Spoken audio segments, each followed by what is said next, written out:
विषयों में सारे बह गए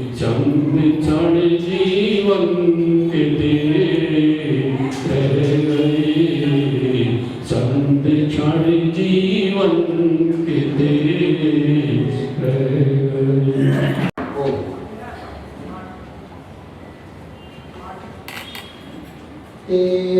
मंगल मेरा मंगल सबका मंगल होए। तेरा मंगल मेरा मंगल सुखिया हो बे सारी दुनिया कोई दुखी ना होवे। तेरा मंगल मेरा मंगल सबका मंगल होवे।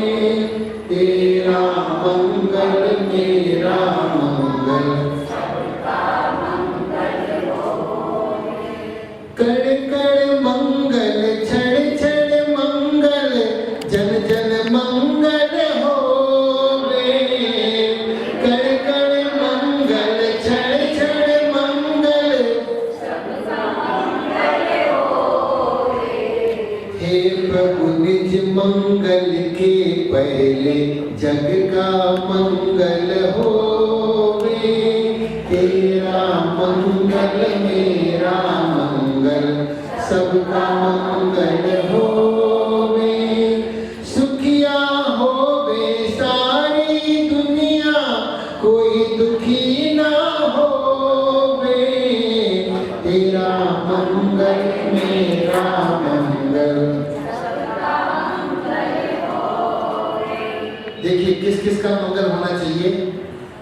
जिन माँ बाबुल ने जन्मा है, जिन माता पिता ने जन्म दिया है, जिन माँ बाबुल ने जन्मा है उनका मंगल होवे।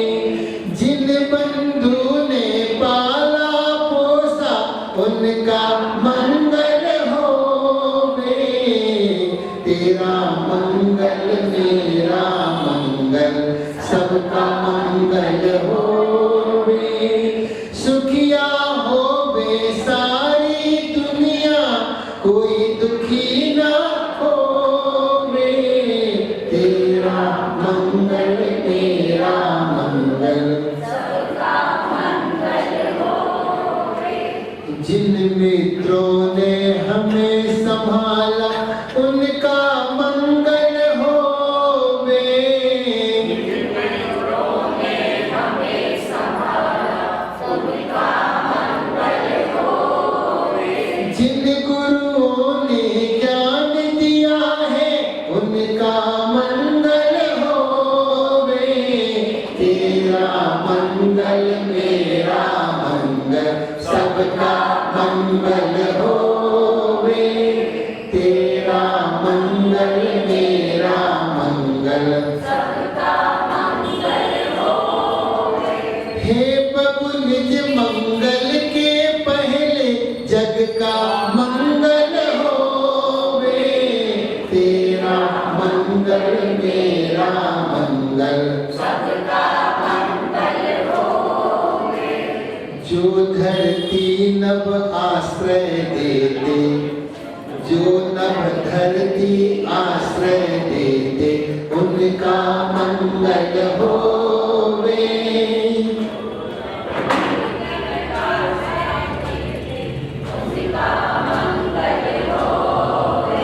जिस जलवायु से जीते हैं उसका मंगल होवे। तेरा मंगल मेरा मंगल सबका मंगल होवे। तेरा मंगल मेरा मंगल सबका मंगल होवे। देखिए धरती का, आसमान का, अग्नि का, वायु का, वनस्पति का, सबका मंगल हम संसार में, सबके मंगल की भावना माना। यदि हवा ना हो तो आदमी मर जाए, अग्नि ना हो तो रोटी नहीं पकेगी, जलवायु ना हो तो भी आदमी बिन पानी के सूना रह जाता है। तो क्या बोलते हैं, जिस अग्नि से जीवन चलता उसका मंगल होवे।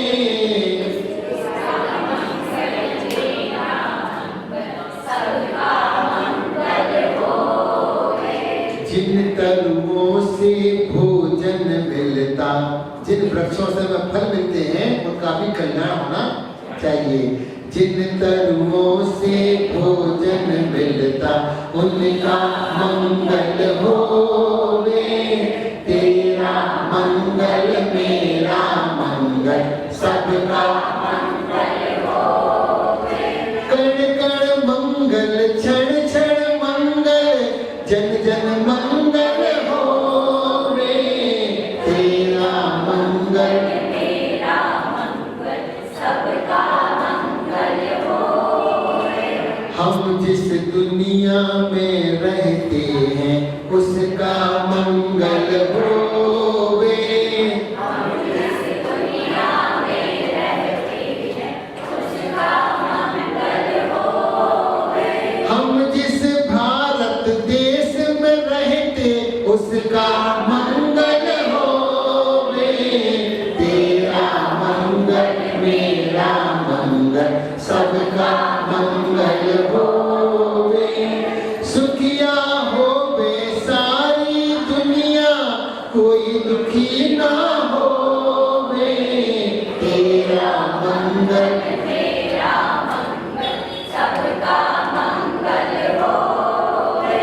हम जिस राज्य प्रांत में रहते उसका मंगल होवे, हम जिस राज्य प्रांत में रहते उसका मंगल होवे।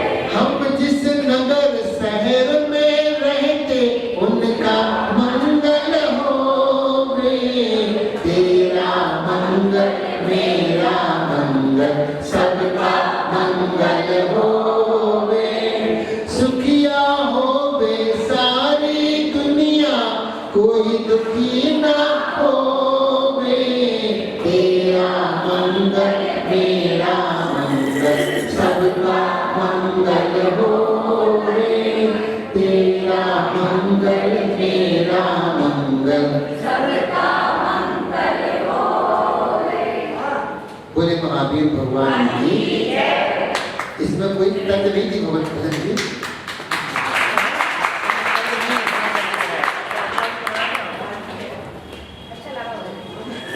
बिना तर्ज का भजन था, इसलिए क्या है हमेशा तर्ज अपनी बनाना चाहिए, है ना। एक छोटी सी कहानी के बाद में, है ना, 5 मिनट में कहानी देखते हैं। हमने पहले भी सुनाई थी लेकिन अब फिर सुनाते हैं आपके लिए। सुना है? कर्म के ऊपर कहानी है। हमारी दादी ने सुनाई थी ऐसे 40 साल पहले। आप तो मंदिर में किस लिए आते हैं? बातें करने के लिए आते हैं? महाराज जी कुछ बोल रहे हैं। घर पर टाइम नहीं मिलता, भूख दबा के रखती है। पहले बहू सासों से डरती थी और सास बहू से डरती है। उल्टा सिस्टम हो गया। कहानी सुनने के ध्यान से, बहुत अच्छी रोचक कहानी है। एक शहर में एक सेठ जी और सेठानी रहा करते थे। उनके एक बेटा और एक बेटी थी। बेटे का विवाह हो गया, बहू धार्मिक आई। कर्म कितना बलवान होता है, कहानी का शीर्षक है कर्म।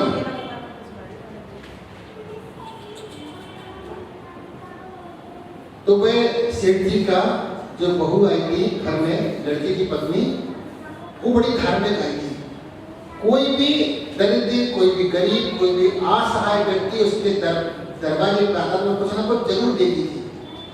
एक बाबा आता था, वो उसको डेली 1 कटोरी आटा डालती थी और वो उसके लिए शुभकामना देकर के भरपूर आशीर्वाद देता था। एक दिन उसकी बहू कहीं काम में लग गई और उसकी बेटी थी, और जैसे ही वो बाबा आया, बाबा ने बोला भिक्षाम देही, तो उसकी बेटी बोली आगे चलो, कुछ काम क्यों नहीं करते हो। उसको आगे खिसका दिया, चला गया तो कुछ बोल गया। लड़की ने ध्यान नहीं दिया, लड़की का पिता ऊपर खड़ा था, उसने पूछा कि बाबा क्या बोल गया हमारी बेटी से। कोई बात नहीं, कल आएगा, कल पूछेंगे। जब वो बाबा आया तो उसने बोला, सेठ जी ने, बाबा तुमने कल हमारी बेटी को क्या बोला था। बोले सब वक्त वक्त की बात है, नहीं फिर भी बोले सेठ जी तुम्हारी बेटी पर बहुत बड़ी आपत्ति आने वाली है और ये 12 साल तक बड़ा कष्ट भोगेगी। कैसे? बोले ये तो नहीं मालूम, लेकिन उसके माथे पे लिखा जरूर है कि उसको कष्ट की जुटियां आने वाली हैं। सेठ जी ने कहा देखते कोई बात नहीं, हम अपनी बेटी को हमेशा अपने साथ में रखेंगे। और वे 24 घंटे अपनी बेटी को पास में रखने लगे। दुकान जाए, सोए, खाएं, पिए, चले फिरे, जहां जाएं बेटी को साथ में रखें। अब एक दिन बेटी का मन हुआ कि पिताजी आज हम जंगल चलते हैं घूमने के लिए। हाँ बेटी कोई नहीं, चलो। रथ लिया और रथ पर बेटी को बिठा करके वो चलते बने। अचानक दूर से देखा एक सुंदर सा हिरण खड़ा था और उस बेटी ने कहा पिताजी हिरण के पास चलना है। चलो बेटी कोई दिक्कत नहीं। उनने रथ को दौड़ाया, रथ को दौड़ाते गए वो हिरण भी भागता गया। भागते वो हिरण दूर जाकर के जब पगडंडी खत्म हो गई, रास्ता खत्म हो गया, जंगल में जाके घुस गया वो रथ और वहां जाकर वो हिरण अपने आप गायब हो गया। हिरण का घूमना, पिताजी हिरण कहाँ है? बेटी पता नहीं हिरण कहाँ चला गया। जब उन्होंने पीछे देखा तब तक वो रास्ता भी खत्म हो गया कि हम आए कहाँ से, हम कहाँ जाना। पिताजी हम कहाँ फंस गए हैं, तो कोई भी नहीं है।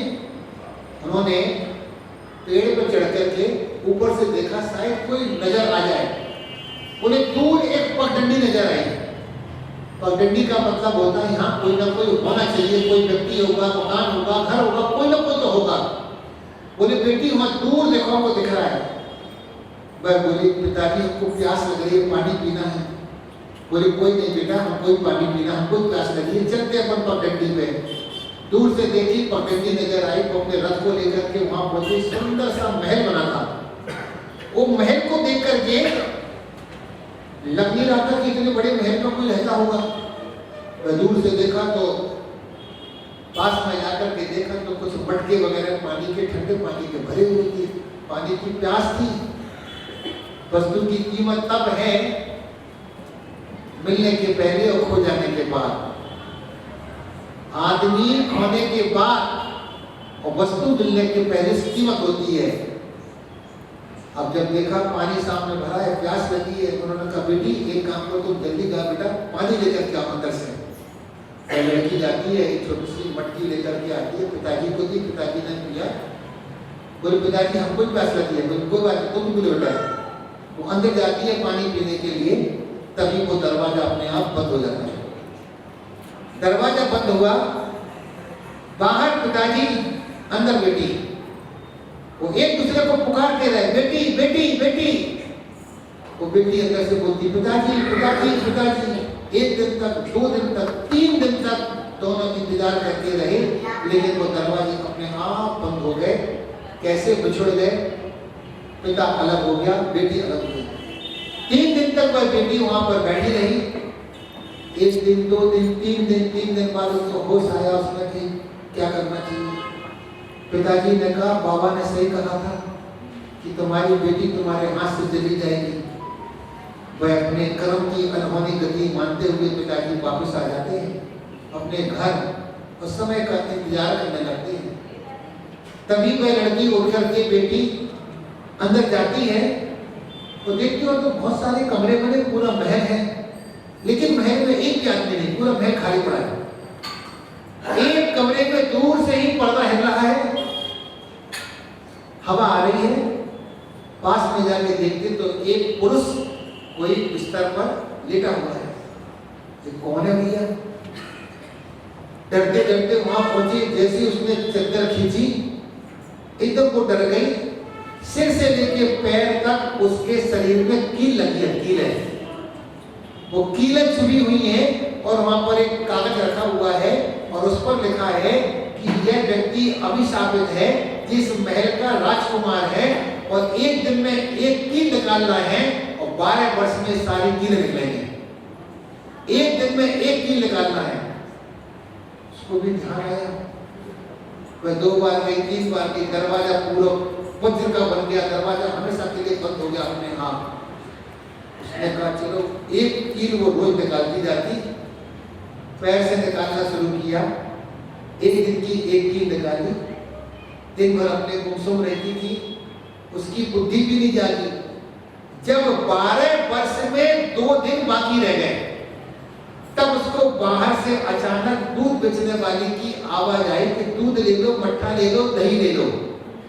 उसने खिड़की खोली, नीचे झांक के देखी तो एक ग्वालन सिर में मटकी रखे हुए चल रही है। उसने ऊपर से आवाज दी कि हमको मट्ठा चाहिए, हमको दूध चाहिए। बोले तो दूध आके नीचे ले जाओ। बोले हम नीचे नहीं आ सकते, आप ऊपर आ जाओ, दरवाजा बंद है। उसने ऊपर से रस्सी डाली और वह रस्सी पे ग्वालन चढ़ करके ऊपर चली गई पहली मंजिल पर। उसने कहा जाओ बर्तन लेके जाओ, दूध काय में लोगे। वो बर्तन लेने गई, उसको चक्कर आया और वो किचन में गिर गई, बेहोश हो गई। इधर जो ग्वालन थी उसने कहा बहुत देर हो गई, आई नहीं, क्या बात है। अंदर गई, जाना था इधर, वो उधर चली गई जहां पर वो राजकुमार लेटा हुआ है और कागज पर लिखा है एक कील रोज निकालना है, 12 वर्ष में सारी कीलें निकल जाएंगी और ये राजकुमार जो भी इसको देख लेगा, जिसको भी देख लेगा राजकुमार, वो इस राज्य की पटरानी बनेगी। उसने की ठीक, उसने एक कील निकाली आग की, दूसरे दिन दूसरी निकाल ली। राजा उठ के वो राजकुमार खड़ा हो गया। राजकुमार ने गले में से माला निकाली और उस ग्वालन को पहना दी कि तुम मेरी पटरानी हो। जिसने 12 साल तक सेवा की उसे कोई फल नहीं मिला, लेकिन उसका भाग्य देखिए और इसका अभाग्य देखिए, इसका पुण्य और इसका पाप। यह पटरानी बन गई।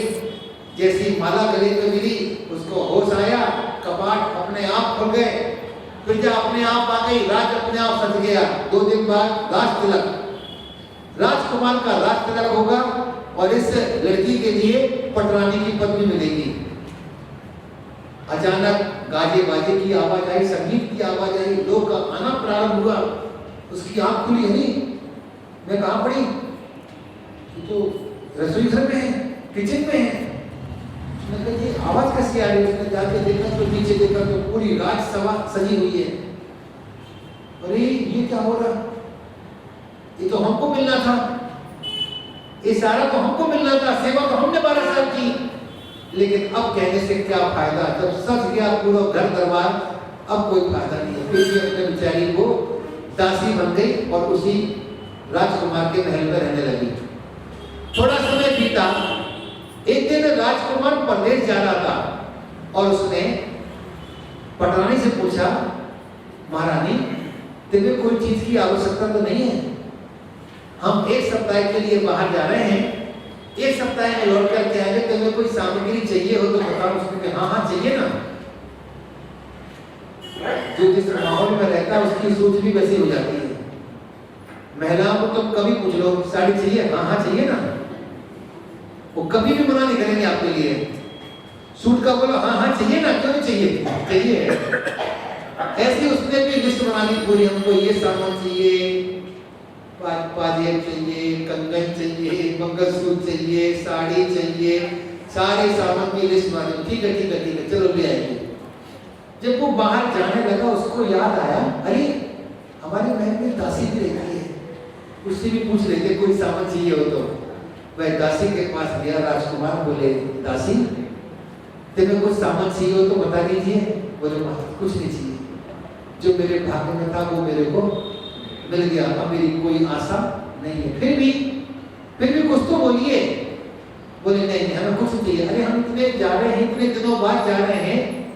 तो उसने कहा ठीक है, आप अपनी जिद कर ही रहे हैं तो एक काम करना, एक गुड़िया लेते आना, राजा रानी लेते आना। कौन से वाले, उनको थोड़ा हिला के तो हिलते रहते हैं, स्प्रिंग लगी थी ना, स्प्रिंग लगी थी, थोड़ा सा हिला दो तो ऐसे फिर मुंडी हिलाते रहते हैं।